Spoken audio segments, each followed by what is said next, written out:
relic of the old world. Ready your men, Captain. We will only get one chance. And remember, when you hear the whispers, call for help. Do not attack! When you hear the whispers, what do you think he was on about? It's Dolman, right? Yeah? Then Dolman. Shut your damn mouth. Ugh, why do I always get stuck with these rookies? Hey, the kid's got a mean cleave. Give him a chance. Quiet.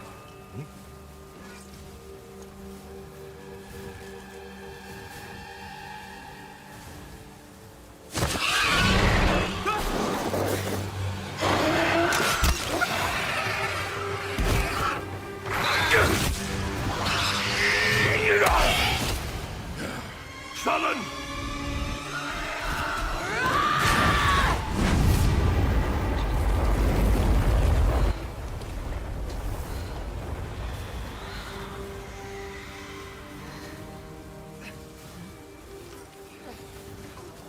A mean cleave, eh, Captain? Rookie can't even lift his own sword. Captain Oren? Captain?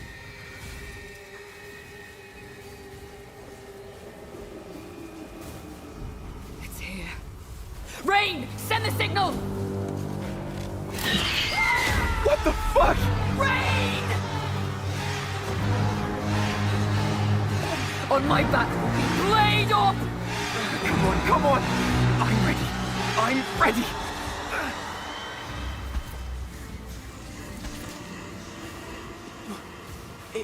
It's a man! No, it's not.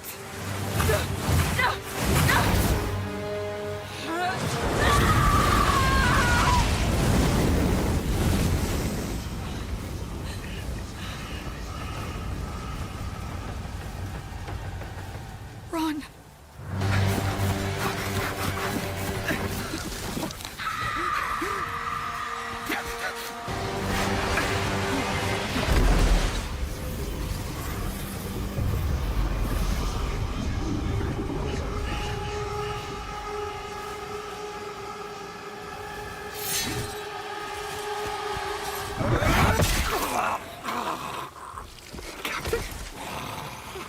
Captain!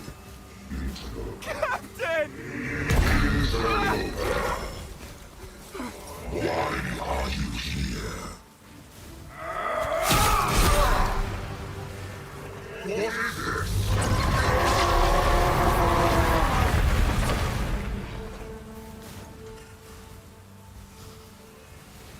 Stop! Humanity isn't ready. On your feet, lad. Sir, the captain, You'll be fine. Here.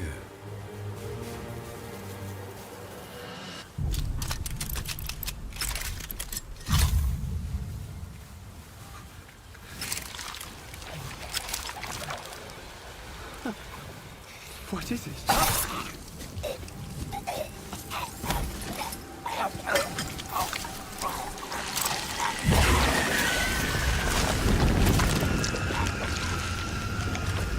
Get the body. Stop. Mortal. It can still be contained. You don't know what you have unleashed. Your kind no longer control this world. We cannot destroy your body, it's true. But you will watch as we destroy everything you have built. Bind him!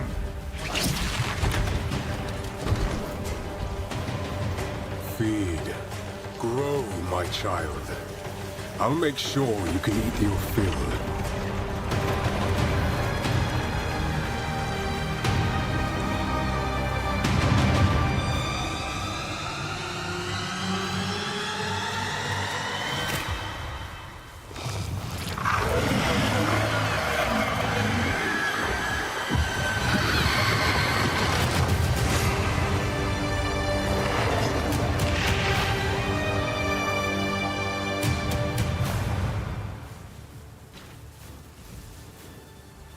Hi, I'm Jonathan Rogers, Game Director on Path of Exile 2.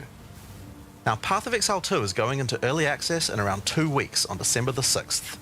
But even though it's early access, this isn't just some small taste. The game is huge. In this livestream, we're going to be introducing everything you can expect. So without further ado, let's roll the gameplay trailer. Existence is a thing of beauty, precious, but impermanent. Life and death are mortal enemies, and yet bound to one another. The continuation of life must be protected at all costs. Some have said, my methods are brutal. To this, I say, there can be no salvation without sacrifice.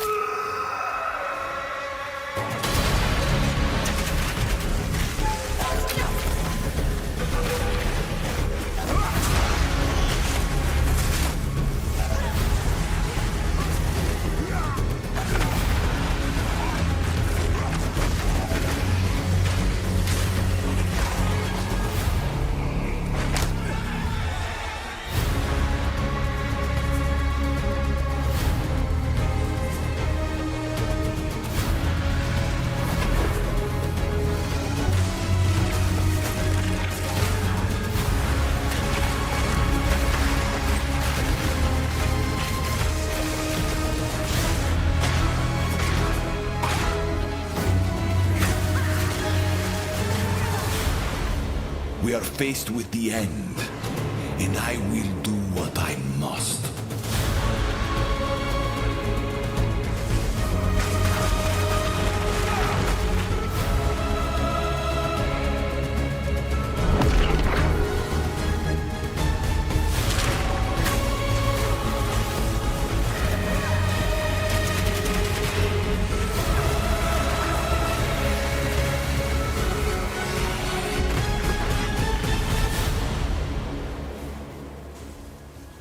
Those who obsess with death,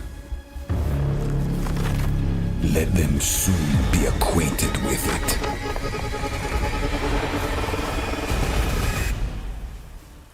Now, as you just saw, even in early access, Path of Exile 2 is a big game. It's actually been 5 years since we announced PoE 2, and over that time we've revealed a lot, but it's been in bits and pieces. It's pretty hard to keep track of it all. So today we're going to do a full rundown of all the content that will be available at the start of early access.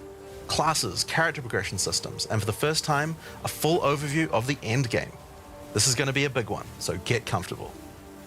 For 20 years, Rayclast has been free from any sources of corruption, but the Count of Ogham, tempted by promises of power, intends to harness it once more. The dead are rising, monsters are mutating, and madness is spreading. Under the dark influence of corruption, the Count doles out sentences of death to any who would question him.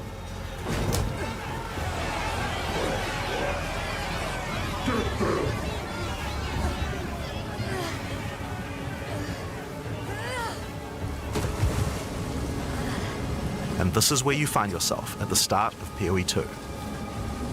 Explore the dark forests of Ogham, traverse the barren plains of the Vasteri Desert, and delve into the jungle ruins of Exile, an ancient Vaal city. There are challenging monsters, hidden runes, lost camps and treasures, roaming merchants, and of course, unique bosses. No two areas are the same. It falls to you to track down the seed of corruption, the source of all this devastation.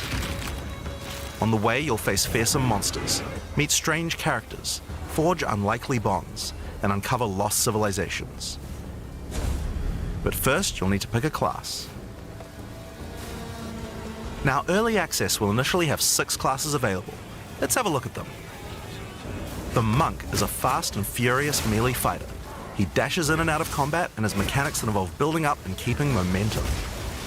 Like all classes in PoE 2, you'll want to use a wide variety of skills to mix and match different combos. To get new skills, you will first need to find skill gems. Using a skill gem will open the gem cutting menu, which shows all the active skills available in PoE 2. You can choose an existing skill to level up, or choose to engrave a new one. Since this is a level 7 skill gem, even if you pick a new skill, it will immediately be level 7, so there's no harm in trying out something new. The monk primarily uses the quarterstaff. There are 3 schools of martial arts: lightning, ice, and wind. But don't think you have to stick to just one. The best combos are going to involve mixing elements of all 3. Let's try Killing Palm. Like many monk skills, this can be used to quickly take advantage of a specific situation. If there's an enemy on low life, you can use Killing Palm to dash to them and kill them instantly. This will provide a power charge.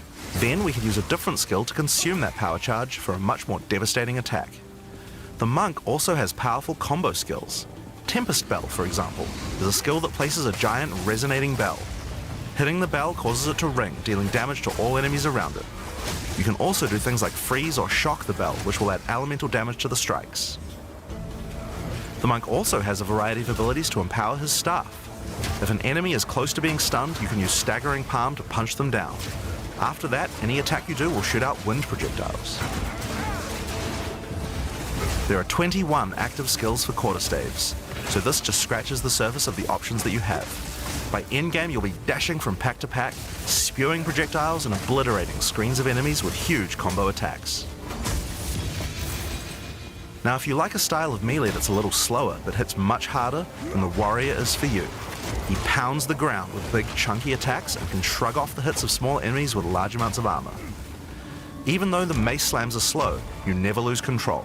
Longer attacks can be retargeted as you go, and if you find yourself committed to a long attack, you can dodge roll out of it at any time. Among the skill option for maces, you will find a variety of slams, fire attacks, war cries, and shield skills. Here, I'm going to slam the ground, rending it apart with lines of fire.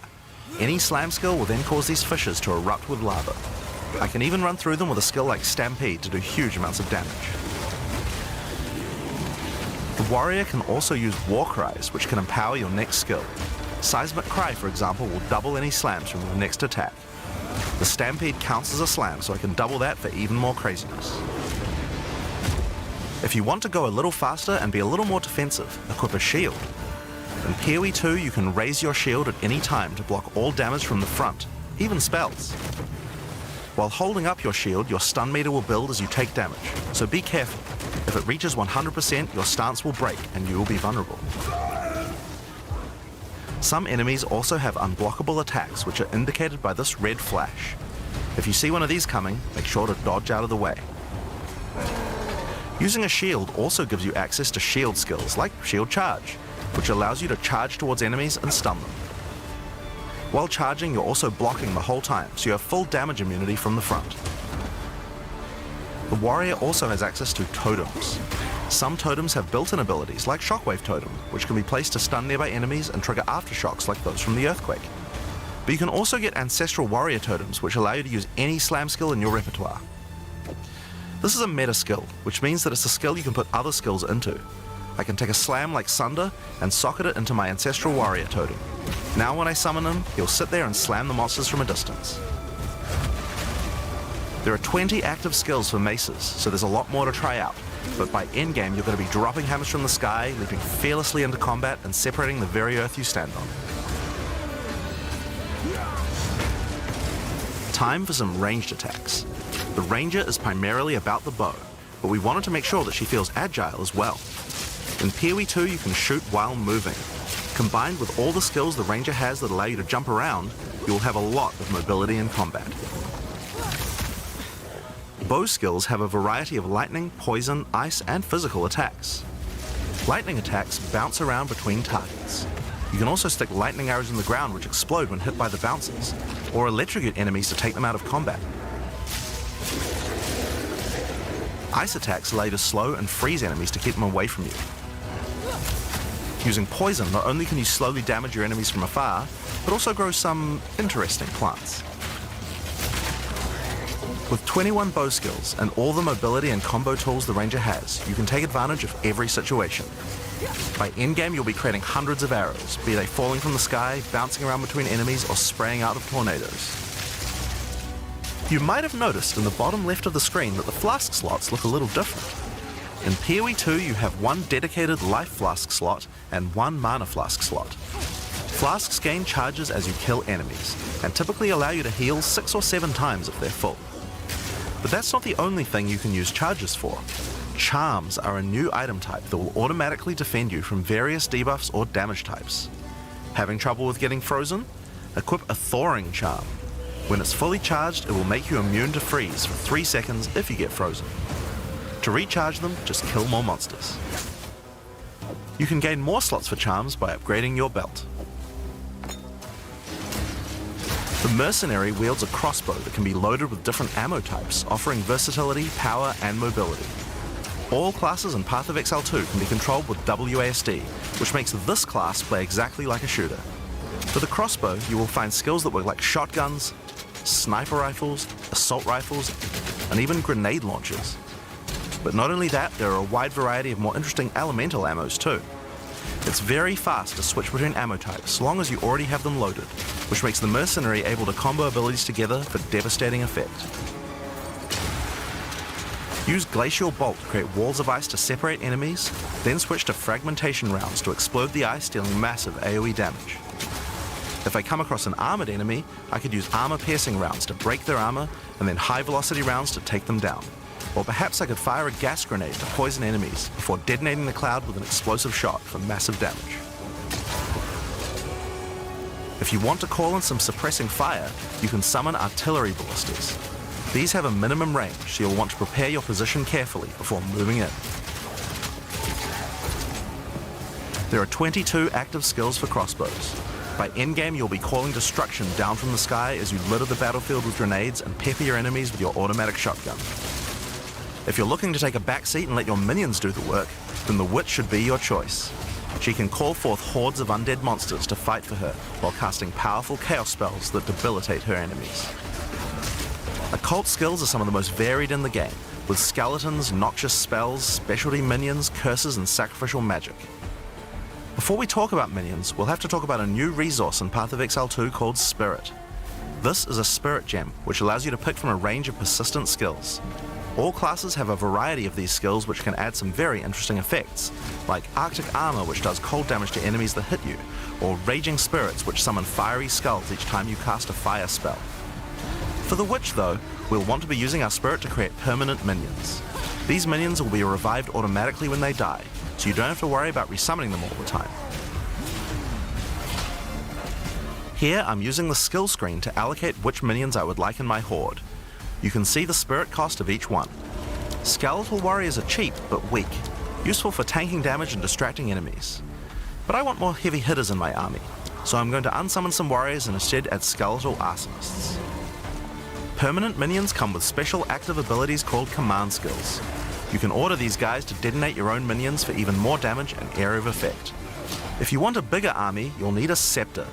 This new weapon type is imbued with even more spirit, allowing you to summon even more friends. And if you want an even bigger army than that, you can take advantage of corpses to summon true hordes of minions. But what can a witch do while her army is at work?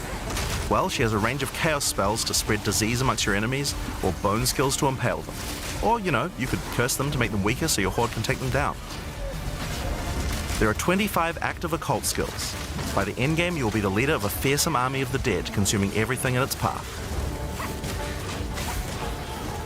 The sorceress bends the elements to her will, using them to unleash devastation on her foes. This classic spellcaster weaves a flurry of elemental magic from afar. The elemental skills have everything you might expect and more. Fireballs, icy explosions, lightning storms, you get the idea. Each spell is unique and has many different ways to build and combo with others, even between different elements. For example, Flame Wall conjures a burning line that not only damages enemies, but also empowers all projectiles that pass through it. If you place a wall and fire lightning sparks through it, they'll gain extra fire damage. It's a good idea to take advantage of the ability to automatically swap weapons when you use certain skills. Having a special staff with bonuses to fire skills and another with bonuses to lightning skills can really power up a combo like this. The sorceress can also take advantage of powerful trigger gems. For example, you could grab the Cast and Ignite gem and use it with Firestorm. As you ignite enemies, a counter will go up in the top left corner. When it's full, a Firestorm will automatically be cast at the enemy that was ignited. There are 25 active elemental skills. By endgame, you'll be firing off projectiles left and right as you rain down elemental storms on your foes. Now, those are the characters that will be available at the start of early access, but we will be adding 6 more character classes with just as many skills and options as these. There's a lot more to come. There's one more important thing to mention about skills. Even though we talk about them as belong to each class, in reality there are no restrictions. You can use all these skills on any class so long as you have the attributes. For example, a poison ranger might want to try out using occult curses to increase her poison damage, or a monk might want to trigger elemental ice walls to use with his glacial cascade combo. The possibilities for cross-class combos are practically unlimited. We're looking forward to what kind of things you guys might find. Now, Path of Exile is a game known for build customization, and we haven't even scratched the surface of what is possible yet. So let's talk about support gems. Path of Exile 2 has a system of support gems that can be combined with your active skills to dramatically change the way they work. If you find a support gem, then right-clicking it will open up this screen. Here you will find a variety of recommended support gems for each of your skills that you can pick between. For example, this is a multiple projectiles support gem and can be used to add multiple projectiles to any skill. Normally when you fire a grenade it'll look like this. But if we add multiple projectiles, then you get 3 of them. Once you have the gem, you can also freely move it between any of the skills on your character. If you want to have a multi-shot sniper rifle instead, then simply move the gem over to your high velocity round skill. Generally speaking, if it sounds like a support gem should work with a skill, then it will work. So it's a good idea to experiment. Note that you can only have one of each support gem on your character, so you'll want to think carefully about which supports can be used best with each skill for maximum damage. Now, if you want to stick to the recommendations, you should have a perfectly good time. But if you want to experiment a bit more, then uncheck that recommended button and you can see the full list of supports that will work with your skill. There are hundreds of support gems to choose from, and even we don't know the results of all the possible ways these can interact. Each skill can have up to 5 supports socketed into it, and if you're clever, you can come up with some pretty interesting ideas. Now all of this is just scratching the surface. You can make frost vortexes, break people's armor, make minions explode, make skills repeat, make enemies set each other on fire, cull enemies, or pin them to the ground. Supports let you drastically change the behavior of your skills and create your own unique build, or at least follow someone's OP build guide. So, speaking of builds, let's talk about one of the most iconic Path of Exile systems, the passive skill tree. Yes, it's huge. There are over 1,500 nodes on there. Now a lot of people open the tree and can get a little intimidated at first, but try not to be scared. There are lots of options, but at its core, it's pretty simple. Each level you get 1 point to put into the tree. Each class starts at a different location, but they all share the same tree. Around your section of the tree, you'll find relevant bonuses for your character. You should be safe in the knowledge that there aren't many wrong choices here.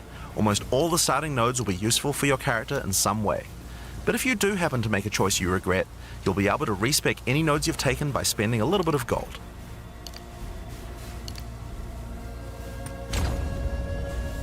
Now, the tree is generally divided up into clusters which have similar themes. In each cluster you will find small nodes that give simple bonuses like increased damage, but the real power comes from notables. Notables normally have much more interesting bonuses, and they tend to care a lot more about how your build works and what skills you're using. For example, in the mercenary area of the tree, this one gives a 25% chance for crossbow skills to not consume a bolt. And here's one that gives grenades a chance to blow up a second time. This one gives a chance for projectiles to rebound off terrain, as well as giving you some pierce chance to make that more likely. Note that even though this is in the mercenary section, this would work with projectiles from all classes, so there are often reasons to go to different areas of the tree. In order to get between these clusters, you will generally have to allocate nodes in the attribute highways. Attribute nodes allow you to pick which attribute you would like to use, so it's very easy to get points for any attribute that your gear might need. You can change which attribute these nodes give you for half price at the respec vendor. In addition to notables, you will also find even larger passives called keystones. Keystones have both an upside and a downside, and often require changing your entire build to design around them. A great example is Giant's Blood, which allows you to wield 2-hand weapons in a single hand, but doubles the attribute requirements of them. You can use a 2-hand mace with a shield, or even dual wield them. how about Mind Over Matter, which makes all damage go to your mana pool first before your life pool, but you lose 50% of your mana regen. Skills like these can be tough to build around, but if you're up for the challenge, they can be very rewarding. As we showed you earlier on the Sorceress, you can swap between weapon sets on the fly as you use certain skills. One of the new features in Path of Exile 2's passive tree is that you can choose to have your passive tree change as you switch between weapon sets to take advantage of specific bonuses on the tree. For the Sorceress, you might want to change between fire and lightning specialization. Or you could switch between one hand and a two-hand setup in order to be able to block boss attacks while following up with heavy hits from your bigger mace. Or perhaps you could have a full curse setup on your witch to debuff enemies before switching to a chaos degen build for maximum damage. If you want to stick with just one weapon set, you can just use these specialization points as bonus points to invest however you like, but creative players will find plenty of opportunities with this system. You can get weapon specialization points throughout the campaign from optional bosses and quests. For example, if I manage to defeat the Crowbell, I'll get a weapon specialization book. There are lots of other permanent boosts available from the campaign too. On the map you can see icons that indicate the many optional encounters you can find. Some of them have permanent character boosts, and others have powerful items. If you're having trouble getting past a boss, it might be a good idea to explore and see what you can find. For example, if you defeat Blackjaw the Remnant, you'll gain a permanent increase to fire resistance. One of the most important finds are spirit bonuses. You can find the first one here in the canopy in Act 1. Defeat the boss in this area to acquire a permanent addition of spirit. The permanent buffs you gain from spirit are very powerful, and every class will find a use for them, so make sure you hunt down these upgrades. There's one in each act. Now we haven't even talked about the most important element of character progression, items. That's why we're all here, right? Items in Path of Exile can be broken down into 4 rarity groups: normal, magic, rare, and unique. One of the things you're going to want to do as you play through the campaign is upgrade the items you find, and you can do that with currency items. An Orb of Transmutation will allow you to upgrade a normal item to a magic item with 1 mod. You can then apply an Orb of Augmentation to add a second mod, then use a Regal Orb to add a third mod, and upgrade it to a rare.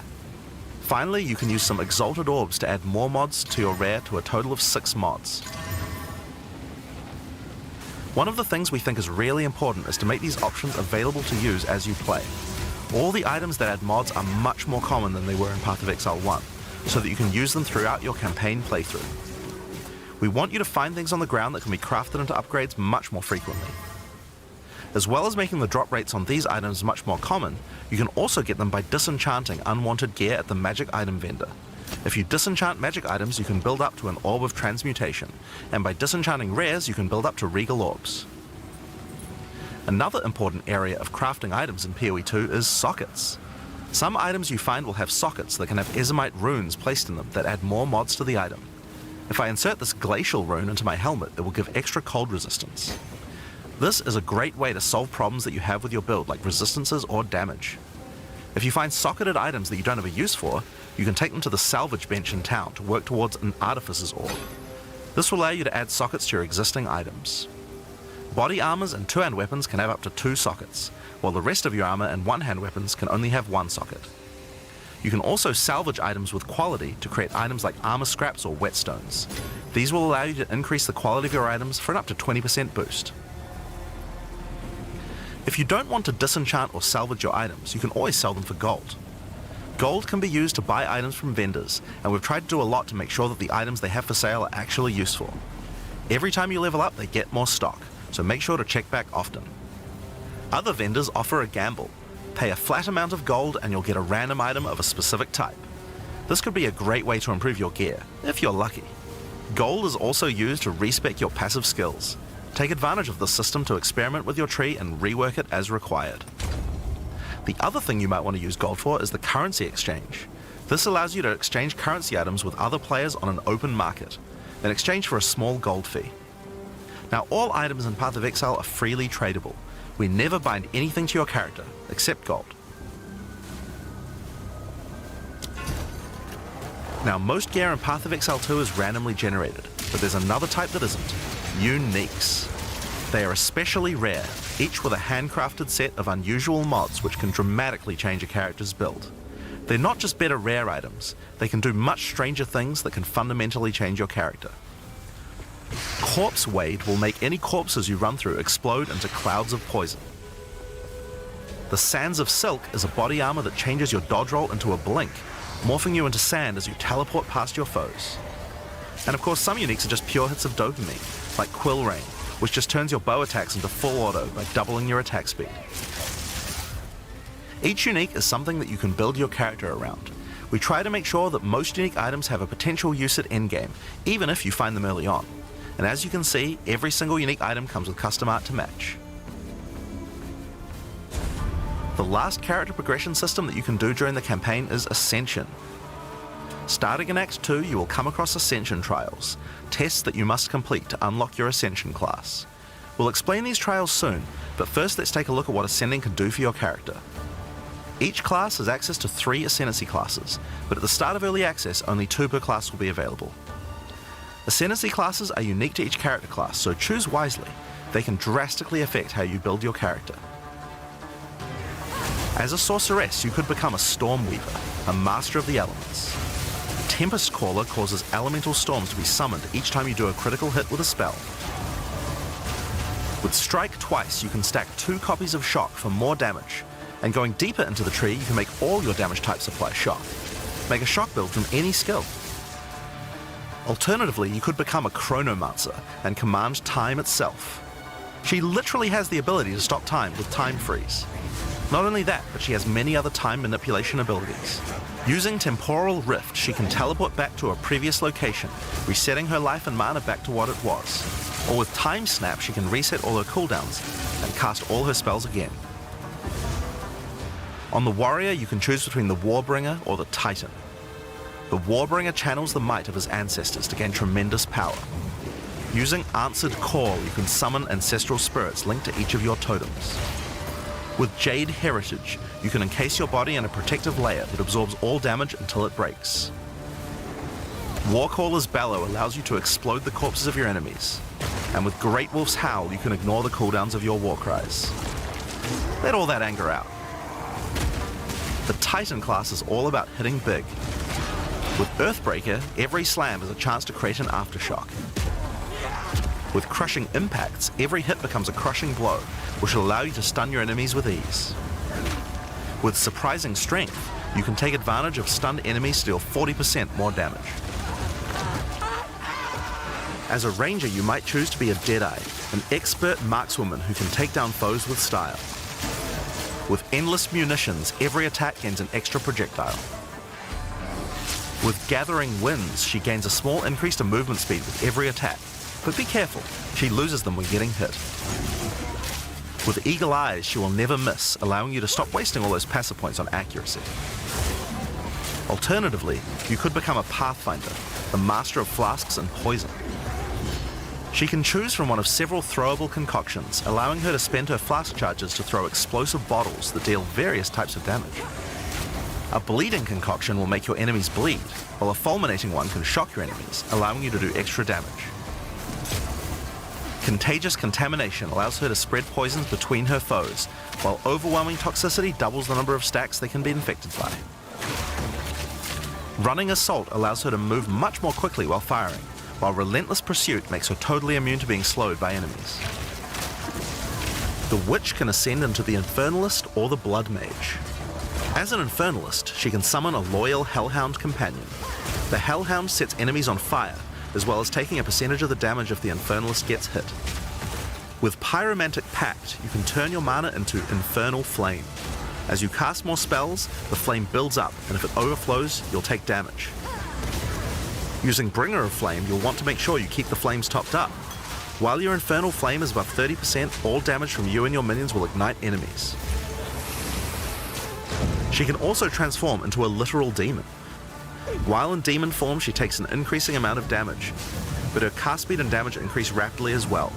So if you're planning on transforming into a demon, make sure you stack a lot of life recovery. She can also become a Blood Mage, a master of life and energy. All Blood Mages must pay the price of making skills cost life as well as mana, but in exchange, every monster they kill will drop life remnants, which allow them to quickly gain back that life. With Crimson Power, she can gain large amounts of extra life, and with Vitality Siphon, she can use her spells to leech life back as well. Once you've got a significant amount of life, you can use Gore Spike to make your critical hits deal incredible amounts of damage. A monk who is in tune with the elements might become an Invoker. With Elemental Expression, the Invoker will create waves of elemental power each time he does a critical strike. With Faith as a choice, you gain the ability to meditate, allowing you to double your energy shield. Choose between I am the Blizzard or I am the Thunder to specialize in cold or lightning. And I Shall Rage will allow you to turn into an unbound avatar. Each time you apply a status ailment to an enemy, you gain Unbound Fury. When you have enough, transform into an avatar to deal way more damage and inflict even more elemental ailments. Some monks choose to reach into the darkness instead. The Acolyte of Chayula can exchange their mastery of Spirit for Darkness, a resource that can be utilized to both absorb and deal damage. The Shroud of Darkness will protect you from all damage incoming, but if you take Grasp of the Void, you will deal extra chaos damage from all the darkness you have. Their Dark Pact offers greatly increased resistances to chaos damage and can allow their mana leech to not only happen instantly, but apply to their energy shield as well.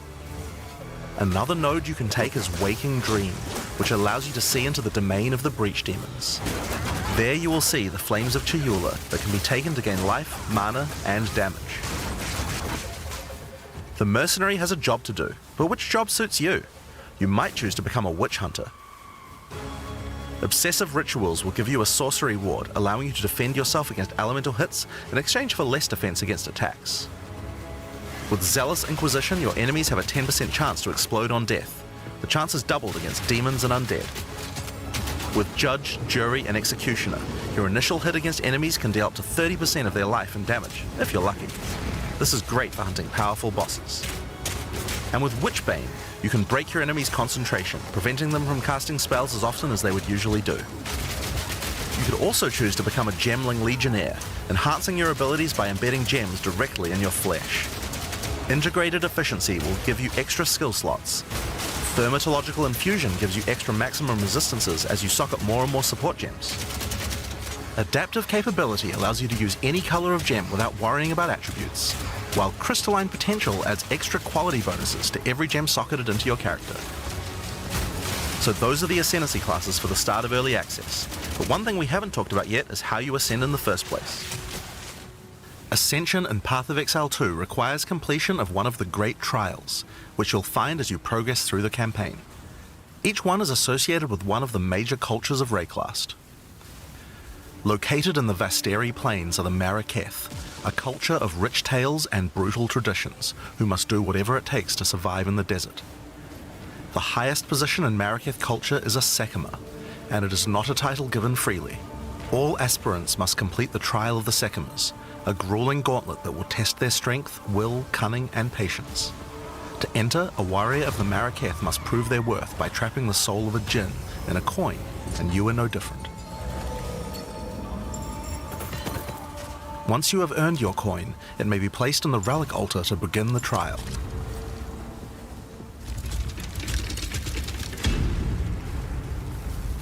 In the Trial of the Sekimas, each room has its own challenges to overcome. In this room, each rare monster you kill will send its blood to the chalice in the center of the room. Once the chalice is filled, you will be able to proceed. While fighting monsters in the trial, you will need to be very careful. Each hit will not only hurt you, but will damage your honor. The monsters are well telegraphed, so that you can avoid their attacks, but if you run out of honor, you will fail the trial and need to find another coin in order to try again. It is a good idea to make sure that you are well prepared before challenging the Trial of the Sekimas. After each room, you will be rewarded. In this case, you have been given a key that can be used to unlock chests later in the trial. Once you have claimed your reward, you will be shown a map of the rest of the floor and may choose how you wish to proceed. Which challenges would you like to face, and which rewards do you want to claim? Some rooms are more dangerous, afflicting you with debuffs that will persist for the entire trial. For example, entering this room will afflict you with Spiked Shell that will cause all monsters in the rest of the trial to have 50% increased life. You will want to take care if you choose such a path. There are many different challenges and rewards as you journey through the trial. Deadly traps, waves of monsters, and strange artifacts will test your honor. As you progress, you'll be able to gain boons from the Jinn, which will help you on your journey. For example, the Sekima's cloak will revive you once if you die, giving you a second shot at a run. One of the rewards you may find is sacred water, an extremely valuable and treasured resource to the Jinn and the Maraketh. Trading it with the Jinn will allow you to receive many benefits.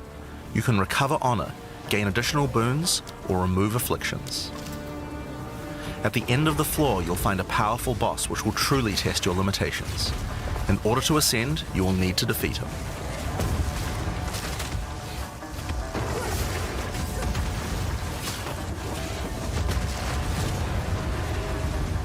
Having defeated the boss, you've earned the right to ascend, but first, the loot.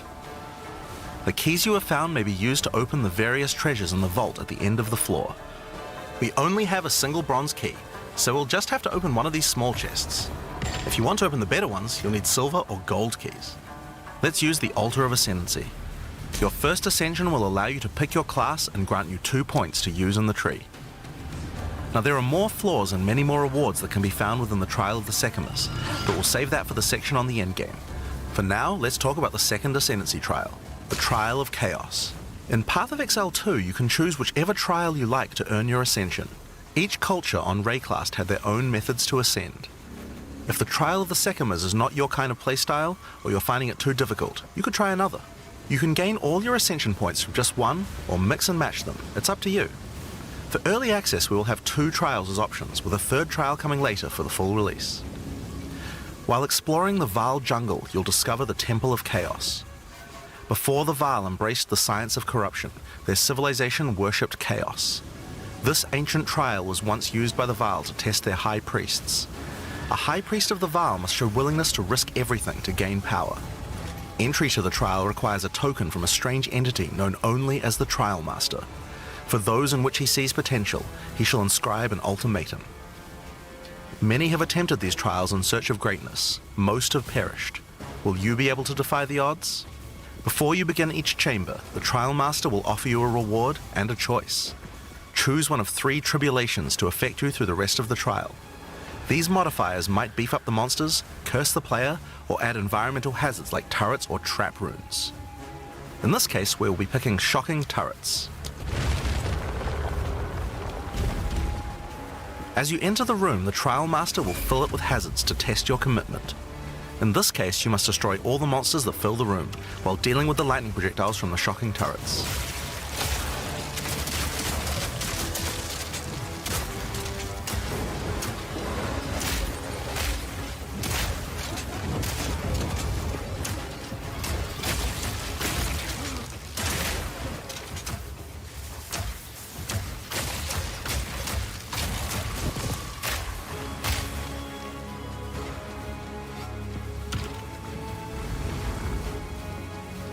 After each room, you will need to make a choice. Take the rewards you have earned so far, or go double or nothing. Increase your rewards, but take on more risk. Each tribulation you add is minor on its own, but they quickly stack on top of each other and can become overwhelming. There are many types of chambers in the trial. Each will test your resolve in different ways. This one simply requires you survive for a certain amount of time. Another requires you to escort the stone idol through the level as elevators full of monsters descend to attack you. Should you be able to get through the first 3 chambers, you will face your first boss. The order of the bosses is random, and combined with the tribulations you have selected, the fight will never feel the same. After defeating the boss, you may claim your rewards. Of course there are the items, but you also gain the right to ascend. If you already did the Trial of the Sekimas, then you can claim 2 more points to add to your Ascendancy class. Now it's possible to go much deeper. There are more bosses, rewards, and risks to take, but we'll talk more about that when we get to Endgame. So how about we talk about that now? So far we've only been showing you footage from the campaign, but some people would argue that the Endgame is where the game truly begins. Something that happens almost every time a new action RPG launches is people saying, there isn't enough Endgame content. Well, we want to make sure that in PoE 2 people don't feel that way, and we actually only changed our development priority for this recently. The first 3 acts of PoE 2 already take around 25 hours to complete if you're a new player. This is already a pretty significant campaign. On the other hand, people spend hundreds of hours in Endgame each league. We realized that finishing the rest of the campaign for early access was actually a bad idea. Instead of having Acts 4 to 6 in early access, we could concentrate on Endgame and make that great. For new players, a 25-hour campaign is already a huge game with lots of content. But for existing action RPG players, what you mostly care about is all the endgame challenges to overcome. So several months ago, we switched the entire development team's focus over to making endgame content. At the start of early access, there will be 50 bosses and around 400 monster types. But the great thing is that the rest of the game is like 80% there. We'll be adding content to roughly double the size of the game during early access and into release. Now, in order to make the endgame happen at the same character level as what it would be after we added the rest of the acts, we've added a second difficulty level called Cruel, where you repeat the campaign with all the monsters and bosses leveled up. And of course, new rewards. You can kind of think of it as like a new game plus. It's also a lot faster to get through the content the second time as your clear speed increases. That will take you to around level 65, where the endgame begins. Once we add the remaining 3 acts, we'll be removing Cruel difficulty, so you'll progress straight from the end of Act 6 to endgame. But what is the endgame? To explain that, I'll hand over to Mark. He can tell you all about it. Hi, I'm Mark Roberts, Game Director on Path of Exile 2. Well, one thing that Path of Exile is known for is having a lot of distinct endgame content to choose between. Each endgame mechanic needs to have its own progression system, areas, bosses, rewards, and player power that can only be gained from that content. We are going to be adding a lot more over time, but for Path of Exile 2 we decided to start with 7 distinct systems you can progress through. This is the Atlas, and it serves as the core of the endgame for Path of Exile 2. It's infinite and expands in all directions. Now, we are not going to spoil the plot too much here, but corruption from the beast has blighted the land, and your objective is to help fight it. In the center of the Atlas you will find the Ziggurat, a temple in which the Vaal research the fundamentals of space and time. Here, we can open portals to nearby locations and begin cleansing corruption and finding resources. In order to power the portal device, we will need waystones. Each waystone has a tier which will determine the level of the monsters that you will face. To go to an area, simply click one that is adjacent to an area that you have already completed. Insert the waystone and click Traverse. Portals will open, allowing you and your party to travel to the area you have selected. All the areas in the endgame feel distinct from the locations in the campaign, and we have dialed the randomization up to 11. The monster packs you will face in each map are totally random, and the combination of them can lead to some very interesting combat situations. There are over 400 monster types in early access, and they have a lot of varied and interesting abilities.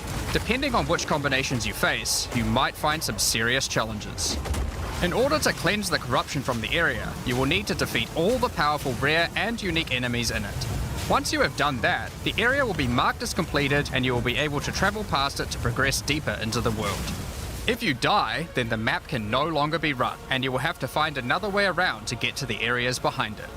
There are also all kinds of other random encounters you might run into as you play maps. One such encounter are precursor artifacts. These are ancient, corrupting monuments that irradiate the monsters around them. The monsters that feed off the corruption are drawn to their power.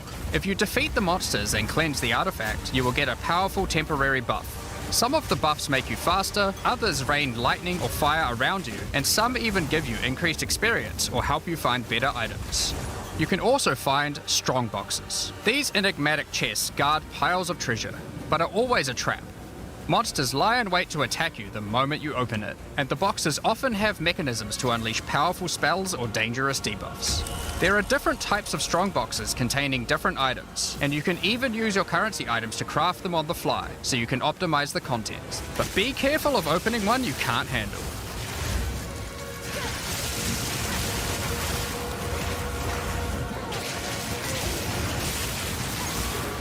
Sometimes you'll discover monsters frozen in essences, solidified crystalline corruption. These dangerous monsters can be broken free. If you defeat them, the essence they drop can be used to upgrade normal items to magic items with a guaranteed mod from a category. For example, we could use this one on some boots to ensure a movement speed mod. Rarely, essences will also drop that allow you to upgrade magics to rares, adding the guaranteed mod.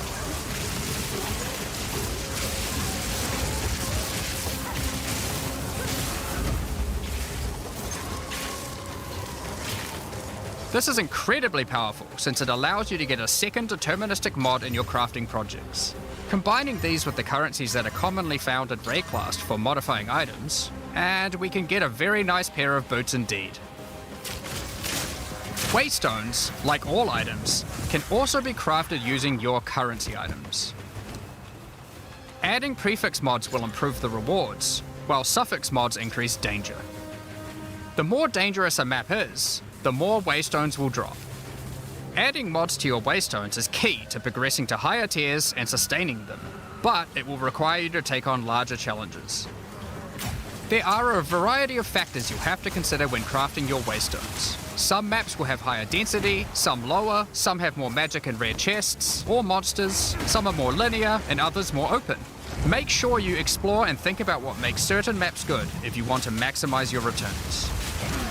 As you cleanse corruption from higher and higher tiers of the Atlas, you will gain points that you can spend in the Atlas tree.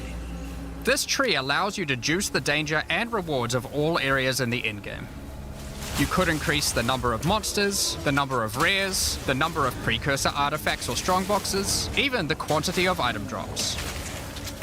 As you explore the endgame world map, you'll notice various different biomes, from snow-capped mountains to dense jungle valleys. Most maps are restricted to certain biomes.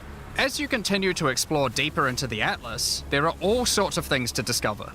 These cities are constructed by different peoples of Rayclast, and have specific items that can be found there. These strange structures marked on the map don't appear to do anything for now. Perhaps you'll work out how to use them later. You might find unique maps like Untainted Paradise, an undisturbed island full of beasts that give an extreme amount of experience. You may even find a lonely man just enjoying his retirement who will give you a unique item for free. In addition, you can find special areas that would make a good spot to set up camp. Clear these areas of their hostile inhabitants, and you'll be able to claim them as your own hideout. You can decorate your hideout as you see fit and invite various NPCs to join you there to create your own personal base of operations. A great tool for exploration are towers. These mysterious precursor constructs are dotted around the Atlas. Completing the tower will reveal a large area around it, allowing you to scout out your next challenge. There are lots of things to find, so keep looking. Some sections of your Atlas are influenced by corruption. This adds extra modifiers to the maps in the region, increasing difficulty and rewards. Here, slaying monsters in close proximity to each other will cause the vestiges of corruption within them to merge together, forming powerful and grotesque abominations. You may have noticed while looking at the Atlas that some of the areas have these icons above them. The icon indicates that the area contains some kind of special encounter. This icon indicates that the area has a powerful boss. Because only 1 in 4 maps contain a map boss, we are able to make them very powerful and very rewarding. These bosses come from the campaign, but have had their difficulty increased with changes to AI and some of their abilities. It's worth noting that because you can see where the bosses are, you can choose to take them on or avoid them. If you do choose to hunt bosses though, then you will be rewarded with special points for the boss hunting section of the Atlas skill tree. The points here will allow you to specialize in boss killing, giving you much greater rewards for defeating them. For each different type of content in the endgame, we are adding specialized trees in order to make it so you don't feel the need to respec your points when you change between different types of content. We will be showing you 7 of these by the end of this presentation, so there is still a lot more to come. Bosses are not the only icon you will see on the Atlas. Let's take a look at one of the endgame systems, Breach. If you played PoE 1, you might be familiar with Breach. For PoE 2, we have created sequels to several PoE 1 leagues. While the mechanic is familiar, the monsters, bosses, rewards, and progression are all new. A breach is a tear in the fabric of reality. Opening it will allow you to see the demons and otherworldly monstrosities that lie in wait on this other plane of existence. By engaging with the breach, you'll create a bridge between their world and Rayclast. In order to keep the breach open, you will need to kill the demons that pour forth. The faster you can kill the monsters, the more monsters you will fight, and the more loot you will find. You can also find clasped hands that will open and drop more items if you run over them. These can be a good boost to the rewards of the breach, so keep an eye out. One of the rewards that you may find while fighting monsters from Breach are tablets. Tablets are special items that can be used with precursor towers to add more encounters to the Atlas. Breaches will drop breach tablets. Clicking on a completed tower will allow you to consume the tablet to add more breaches to areas within range of the tower. This makes all the content in the Atlas self-sustaining. Want to do more breaches? Find the tablets, add them to your towers, get more breaches, getting more tablets. Soon your Atlas will be covered in otherworldly domains. In addition, like all items in PoE, you can craft them. Use your currency to add mods to your tablets, allowing you to upgrade all the breaches in range. Tablets can have up to 2 mods. These mods do things like adding extra rare monsters, extra clasped hands, or even monster density of breaches, allowing you to keep them open longer. Often you will find multiple towers near to each other with overlapping areas of effect. This can allow you to really juice the mechanic by stacking the mods from multiple tablets. In your fight to hold the breach demons at bay, you may want to use the powers of their world against them.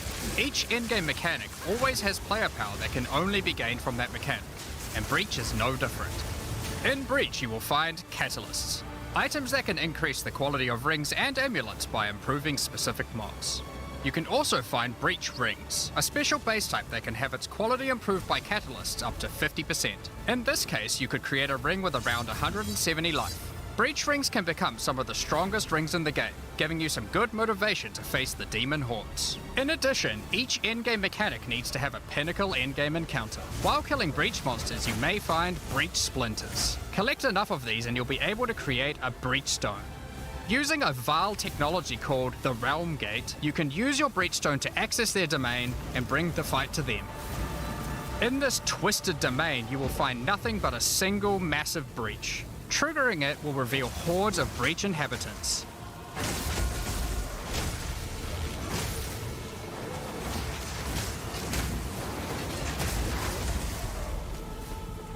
And should you be fast enough, you will be able to fight their leader, Zesht. We that are one.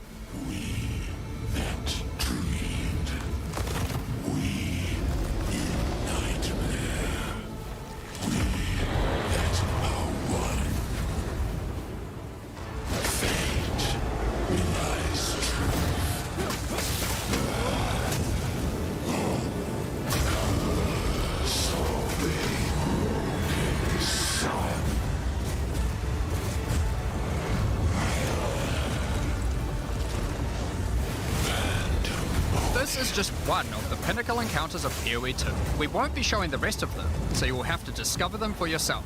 But rest assured, this is some of the hardest content we have ever made. All these encounters have specific uniques that can only be found from them, but that's not all. We still have the progression system. Defeating Zesht will give you points to allocate into the breach section of the Atlas tree. Allocating these points will make breaches and the breach domain even harder, but will give you more rewards. The small nodes will increase the difficulty of the twisted domain, while the large nodes have more specific bonuses. For example, this node adds more clasped hands to your breaches, and adds a pack of magic monsters that can guard them. Get some more points and you can allocate Waking Nightmare, which will double the number of splinters you get from clasped hands, and inflict you with a mysterious debuff. In order to earn more points, you will need to defeat Zesht at a higher difficulty, and some rewards from Zesht can only be found by increasing the difficulty of the Twisted Domain above certain thresholds. Defeating Zesht at difficulty 4 will be a challenge indeed, but there are many more threats in Breakfast. Ritual altars are sacrificial sites built by the mysterious King in the Mists. If you encounter this symbol on the Atlas, then you know that the area contains ritual altars. Ritual altars demand tribute. Every monster you slaughter in the circle will feed the altar. After the sacrifice, touch it to begin the ritual. The monsters you just killed will be resurrected by the King of the Mist's dark magic, and you must fight to survive. The tribute you have offered to the altar can be spent to buy powerful items, but they can be expensive. To gain more tribute, you will want to find more altars. Each successive ritual you do within an area will spawn the monsters revived by the previous ones, in addition to the ones you sacrifice next to it. By the end of an area, you'll be fighting a truly imposing number of foes, but will have a significant amount of tribute to spend. One of the rewards you can buy with tribute are omens. These are special items that allow for metacrafting. Crafting items that affect other crafting items. Have an item with good prefixes but bad suffixes? This omen will help you to remove the mod you don't want, while keeping the ones you do. There are a bunch more of these with different effects, but we will leave them for you to discover. Now don't forget that Ritual will also drop tablets which can be used to specialize into getting more rituals. If you want to get to the pinnacle boss of Ritual, then you will probably want to use them. They can also be crafted to grant mods, making your rituals more rewarding. The pinnacle encounter of Ritual is the King in the Mists. Feared by the Asmeri people, he is said to have brought eternal darkness to the Wildwood. We won't show the encounter, but just like Breach, there are a range of unique items you can get for defeating him, and you will gain points in the ritual section of the Atlas tree. Some maps have been touched by insanity. A mysterious entity has taken a special interest in you. Step through the looking glass and you will find your nightmares coming to life. When you touch a mirror, the mists of delirium will spread out across the area, infecting your mind. You must stay within the mist to maintain the nightmare, which is as profitable as it is terrifying. Everything you kill will increase the rewards that drop. However, the deeper into the mist you travel, the stronger the monsters are. Be careful not to overstay your welcome. Rare and unique enemies will become vessels for terrifying demons, who will manifest out of them to unleash powerful attacks on you. The mist also offers a strange crafting material, distilled emotions. By combining these emotions, you are able to instill your amulet with a notable from the passive skill tree. This is like gaining an extra passive point for free, attached to your gear. They are also particularly great because you don't have to traverse the tree to get them, allowing you to get off-class bonuses that would normally be much harder to get. Distilled emotions can also be used to instill your endgame maps, applying Delirious to them and adding additional difficulty and rewards, allowing you to further juice your endgame maps. The tablets you can find from Delirium can be used to further improve it, increase pack size, make the fog dissipate slower, or improve your progress towards the pinnacle encounter of Delirium. Speaking of which, every now and then you will find simulacrum splinters. The mysterious entity will create strange encounters based on warped versions of your own memories. Monsters and simulacrums come in waves that get progressively more difficult. You will receive loot at the end of each wave, and you will have to make the decision to leave now or continue on, facing up against even tougher foes from the mist. The bosses you will face as you get deeper into a simulacrum are truly terrifying. If you can complete a simulacrum, you will gain points for the Delirium section of the Atlas skill tree. Next up, we have Expedition. Occasionally while clearing corruption, you will encounter these Kalguran settlers. The Kalgurans have discovered ancient burial sites with lost Verisium artifacts, and they want you to help dig them up with explosives. The Kalgurans have marked the locations where the relics can be found. Place explosives as best you can to dig up as many as possible. There is just one problem. Corruption has brought the corpses of their ancestors to life, so you might have to do a little cleanup before you can reclaim the artifacts.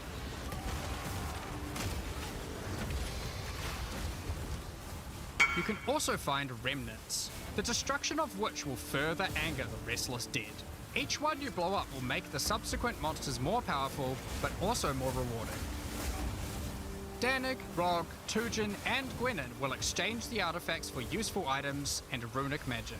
You can also find tablets to increase the number of expeditions and the rewards. This one increases the radius of explosives, while this one increases the number of remnants you will find. Eventually, you might discover a logbook. These are special maps full of buried treasure and relics, essentially one giant dig site. Here, you can create an extremely long chain of explosives and go through a very high number of remnants. But be careful, many remnants have mods that can really brick your build, so you will probably want to avoid these ones. If you add too many remnants, you could easily make the encounter harder than you can handle. There are all sorts of interesting things buried under the ground in logbooks. You might find dripping caves and hidden pirate caches, but the most powerful encounter is Olroth, the ancient undead commander of the Knights of the Sun.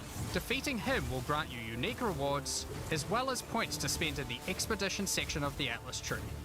So those are the endgame systems on the Atlas, but we are not done yet. The trials we talked about earlier have much more content when you get to Endgame 2. Just like the other endgame systems, they also have progression mechanics, unique rewards, and player power that can only be gained from them. As you get higher level coins for the Trial of the Sycamores, you will unlock more floors to explore. Each floor has its own challenging rooms, and a floor boss that you will need to kill.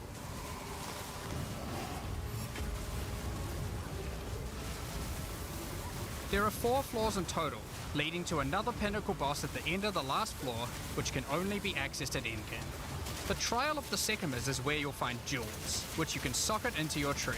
These are like passives that you can craft with your currency items. They can be really powerful as they allow you to stack modifiers that may not be easily accessible on the tree normally.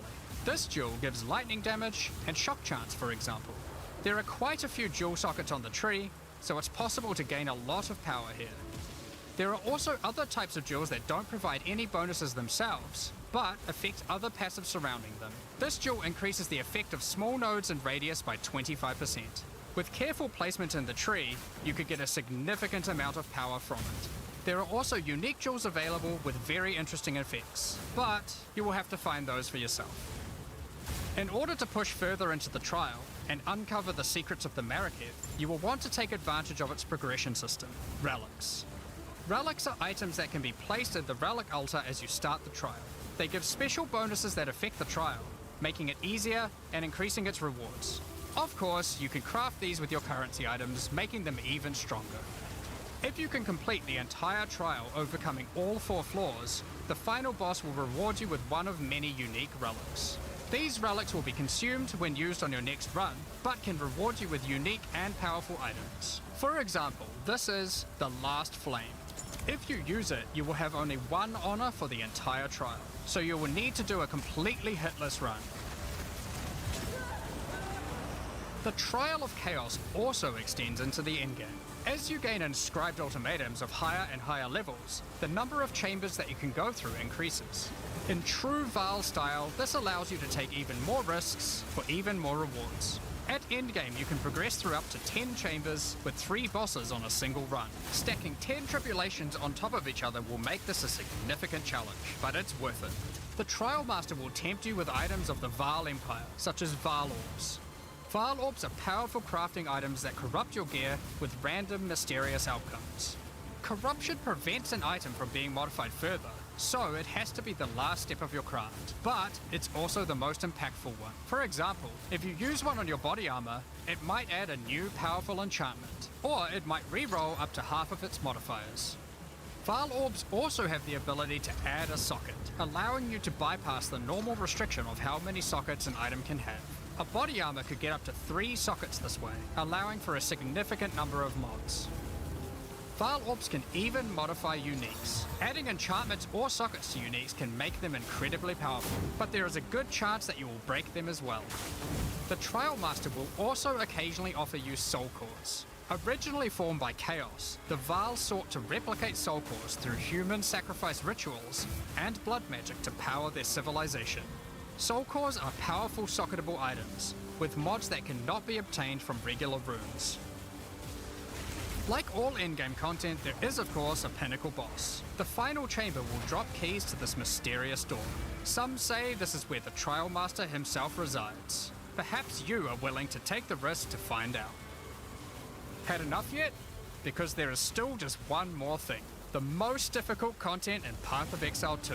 While mapping, you might come across this fortress that has emerged from underground, surrounded by an enormous maze riddled with danger. Is the maze preventing something from getting in, or something getting out? This fortress is of ancient origin, and its construction has similarities to the towers and tablets that you have been using on your journey through the endgame. It is clear from the entrance that there are 3 keys required to enter. Local factions are vying for access to the fortress in order to seize the power they believe will be inside. Each of the faction's leaders have managed to get their hands on one of the keys, so you will need to defeat them. Each faction is led by an Uber-Act boss. You can see one of them inhabiting the city, but in order to fight him, you will first need to defeat their 2 lieutenants in the adjacent zones. Be careful. If you fail against either of the lieutenants, or to kill the leader, they will move on, and you will need to find them again. Kill all the Uber bosses and you will gain access to the fortress. We aren't going to spoil it as we can't wait to see you guys attempt it for the first time. But is there a tree you get points in after killing it? Of course there is. This is Path of Exile. There is always another tree. So these are your challenges for PoE 2. As you can see, this project is crazy huge. Way bigger than even we expected when we started out. But how do you gain access? Well, during early access you'll need a key to get in. To thank our existing PoE supporters who have spent more than $480 US, we'll be giving you guys a key for the PC version for free. anyone else who wants one can get one by purchasing one of the new Early Access supporter packs that have just been released to the store. If you just want early access to PoE 2, then you can get a key in the $30 Early Access pack. The pack also comes with $30 of points to spend in the MTX store. But we also have a variety of other supporter packs filled with exclusive microtransactions, points to spend in the store, and even physical items. The cosmetics can be used right now in PoE 1 and in Path of Exile 2 when Early Access starts. Most of this footage has been recorded in Path of Exile 1, since that's where you can use them immediately. The Lord of Ogham supporter pack contains a cosmetic armor set befitting of the Count of Ogham himself. There is also a matching back attachment which has an alternate variant depicting the influence of corruption. Also in this pack you can find a portal formed of the rusted armor of the fallen soldiers in the Red Vale of Ogham, and the offspring of a vicious crowbow boss found in the hunting grounds. This one doesn't look so vicious though.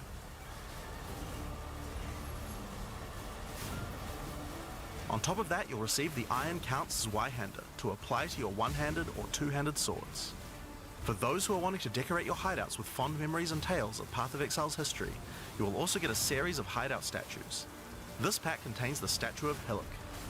For Path of Exile 1's closed beta, each pack contained a true New Zealand icon, the Kiwi. Following this tradition, all packs in this series will also contain a new themed Kiwi pet. The pet will loyally follow you into battle, but run away at the first sign of trouble. Become the ruler of the desert with the King of the Faradin supporter pack. Show your mastery of traversing the sands of the Vasteri Plains. The body armor will allow you to glide along the ground with ancient sand magic. Now each armor set comes with body armor, boots, gloves, and helmet, but the boots are covered in sand. If you'd prefer to show them off, you can turn the gliding off if you want. The accompanying back attachment equips you with two powerful pillars that can control and manipulate lightning. They will periodically release their energy in a powerful blast while in town, and hover in a circle around you, arcing lightning between them, forming a barrier of energy. Replace the appearance of any bow with the Faradin's Glory skin, or replace the appearance of a spear with the Tyranny's End spear skin. This spear skin can be applied to staves and war staves in Path of Exile 1. If you want to truly show your worth as a King of the Faradin, then you definitely need your trusty, moving, entire city fortress known as the Dreadnought to travel across the Vasteri Plains. In Path of Exile, you can decorate your hideout however you like, and it's no exception here. It comes with a variety of thematic elements to use, or use decorations from elsewhere in the game. Additionally, you will get the Deshret's Blessing level up effect, the King of the Faradin Kiwi pet, and last but not least, a statue depicting the Vaal Oversoul from Path of Exile 1. For those who don't know how supporter packs work, each pack comes with all of the cosmetics from the previous tier, so you'll get all the items from the Lord of Ogham supporter pack as well. The Thaumaturge of the Vaal supporter pack features an armor set and back attachment themed around the Vaal and their pursuit of science and progress. You can find the Soul Core weapon effect in this pack, which causes thaumaturgic energy harnessed from sacrifice to spill from your weapon. This pack also contains Doryani's Idol. It replaces the default appearance of any foci to an ancient relic once used by Doryani, and this can be applied to shields in Path of Exile 1. That's not the only Vaal weapon you'll find. It also contains the Wand of the Thaumaturge skin, and the Royal Sacrifice Dagger skin. You wouldn't think to put sacrificial gems on a Kiwi, but the Vaal did. Thaumaturge of the Vaal supporters will receive the Thaumaturge of the Vaal Kiwi pet, and the Statue of Dominus. This is also the first pack in the series with a physical item. When purchasing this pack, you'll receive a Path of Exile 2 logo t-shirt, but if you don't want one, you can opt out and return for additional points to spend in the store. Becoming a Warlord of the Karui supporter will grant you an armor set and back attachment, adorned in jade carvings and iridescent feathers resembling power. Enough to even impress the ancestral gods, specifically Tukohama, the Karui god of war. Overkill, you say? I think the Karui people would disagree. Why not drop a gigantic totem on rare enemies you slay to crush them to a pulp?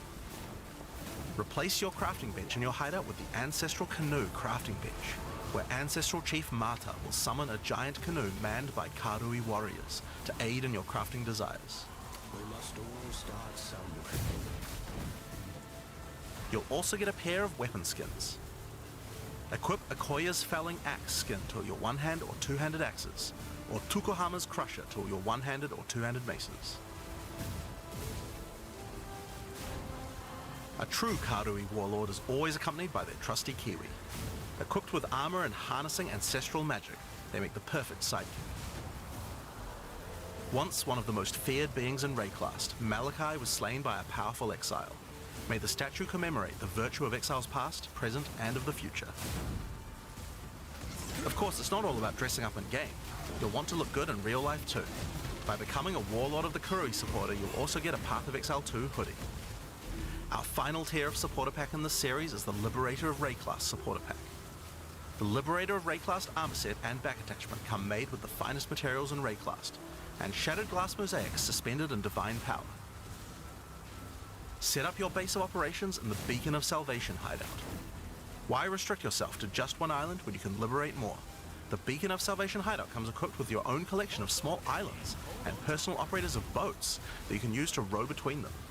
Just walk to the piers, click a boat to enter, and navigate as you choose. Decorate each island as you see fit to best represent your well-earned hideout. Everyone in your hideout can use their own boat.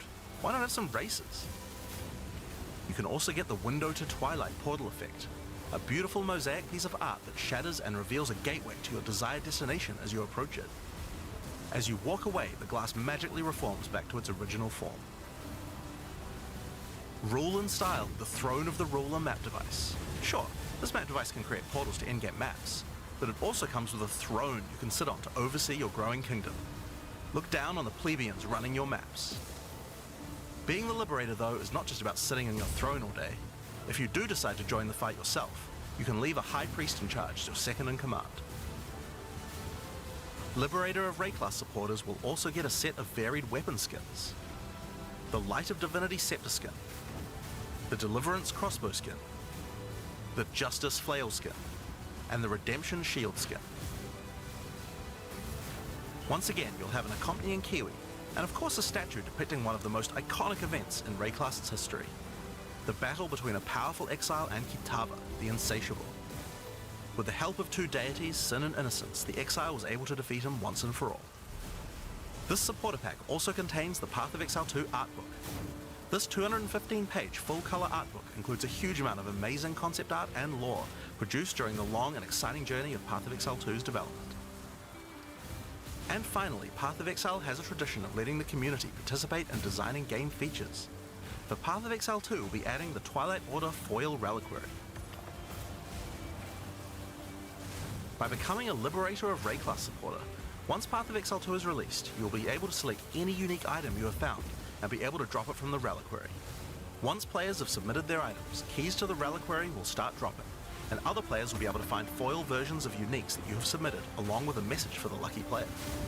The more players submit the same unique, the more chances there will be for the Reliquary to drop them, so choose wisely. Now, almost all of these items are available to use in PoE 1 right now. There are a few exceptions where the item class clearly doesn't exist, such as crossbows or flails. And there are also a few microtransactions on weapon types that are unavailable in PoE 2 at the start of early access. Once classes that use those weapon types are added, those microtransactions will be available to use. If you can't decide which supporter pack to choose yet, you can always start with the early access supporter pack that just includes a key and some points to spend in the store.